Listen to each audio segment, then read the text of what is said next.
बिस्मिल्लाहिर्रहमानिर्रहीम। अस्सलामुअलैकुम। Welcome to student physics. Dear students, आज हम शुरू कर रहे हैं क्लास 9 फिज़िक्स सिलेबस 2025। चैप्टर है हमारा काइनेमेटिक्स। हमारा टॉपिक है रिप्रेजेंटेशंस ऑफ वेक्टर, वेक्टर्स को रिप्रेजेंट करना। ये वेक्टर एंड स्केलर का हमारा टॉपिक का हिस्सा है। ये जो टॉपिक है लॉन्ग के लिहाज से बहुत अहम है।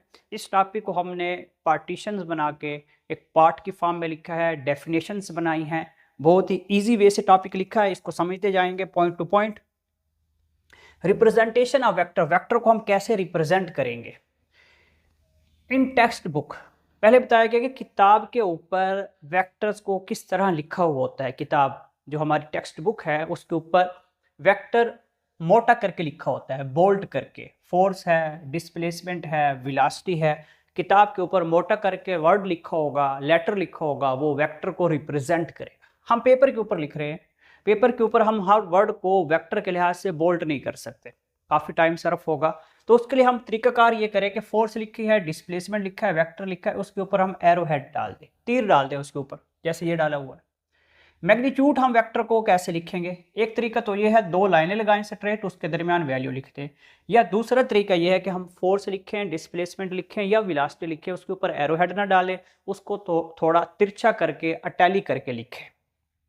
ये वेक्टर रिप्रेजेंटेशन है, वेक्टर को लिखने का तरीका है। अब वेक्टर को ड्रा कैसे किया जाता है, वेक्टर हमने किस तरह खींचना है वो हम बताएंगे। A vector can be represented graphically. हम ग्राफ बना रहे हैं, वेक्टर कैसे बनाएंगे? By drawing. हमने ड्रा करना है ए स्ट्रेट लाइन, एक लाइन खींच देंगे with an arrow head one and, उसके एक सिरे के ऊपर एरो हेड लगाएंगे, तीर का निशान लगाएंगे, जैसे कि ये वेक्टर दिखाया है हमने। हमारे पास वेक्टर है, ये वेलोसिटी है, ये रिप्रेजेंट करी है वेक्टर की वैल्यू को, और हमारे एक सिरे के ऊपर एरो हेड है।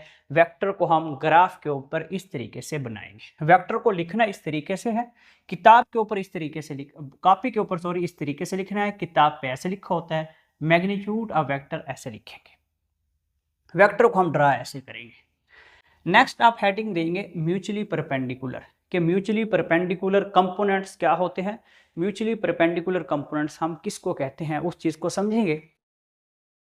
We can use only two lines which are perpendicular. हमने दो लाइनें लेनी है और दोनों लाइनें आपस में म्यूचुअली परपेंडिकुलर हो 90 के एंगल पे, उनके दरमियान जो एंगल बन रहा हो 90 डिग्री हो, परपेंडिकुलर से 90 डिग्री टू ईच अदर, एक दूसरे के साथ, is called mutually perpendicular components.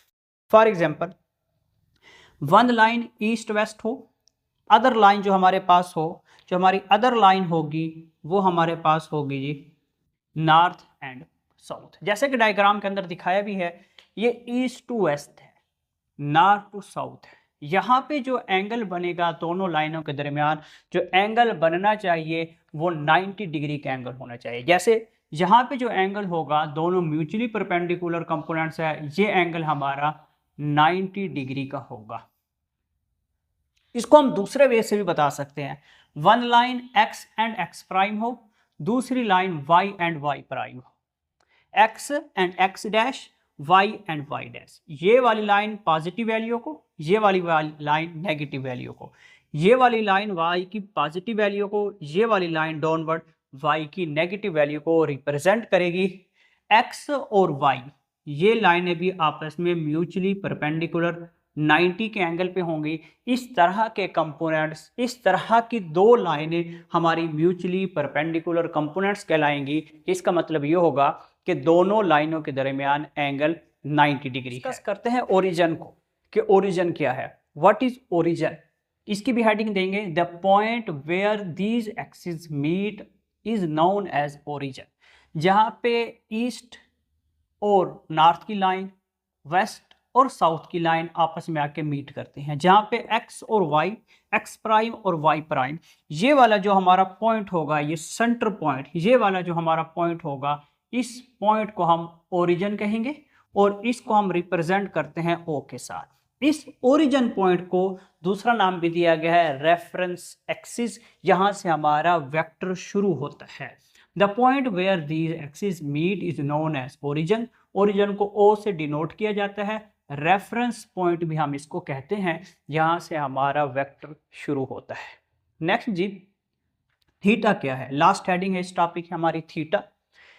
The direction is usually given by an angle theta with x axis. ये थीटा हमें डायरेक्शन देगा। डायरेक्शन कैसे देगा? ये वेक्टर हमने ड्रा किया, इस वेक्टर की कोई ना कोई वैल्यू है, इसको मैं वेक्टर कह देता हूँ, ये मेरे पास वेलोसिटी है, इसकी कोई ना कोई वैल्यू है।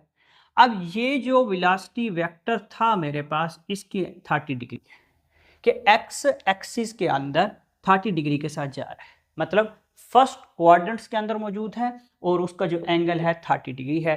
30 डिग्री थीटा आपको उसकी डायरेक्शन देगा कि ये किस डायरेक्शन के अंदर। अगर 90 डिग्री कह देता तो ये ऑब्जेक्ट स्ट्रेट अपवर्ड जाता। Theta is x axis. Theta x axis के साथ हम कैसे लिखते हैं, किस तरह हम इसको लिखेंगे? हम इसको राइट साइड से शुरू करें, यहां से एक्स से शुरू हो तो आगे की तरफ बढ़ता जाएगा। एक्स से शुरू होगा, फर्स्ट क्वाड्रेंट से शुरू होकर सेकंड में जाएगा, थर्ड में जाएगा, फिर फोर्थ में एंड होगा। ये हमारे पास एंटी क्लॉकवाइज रोटेशन होती है।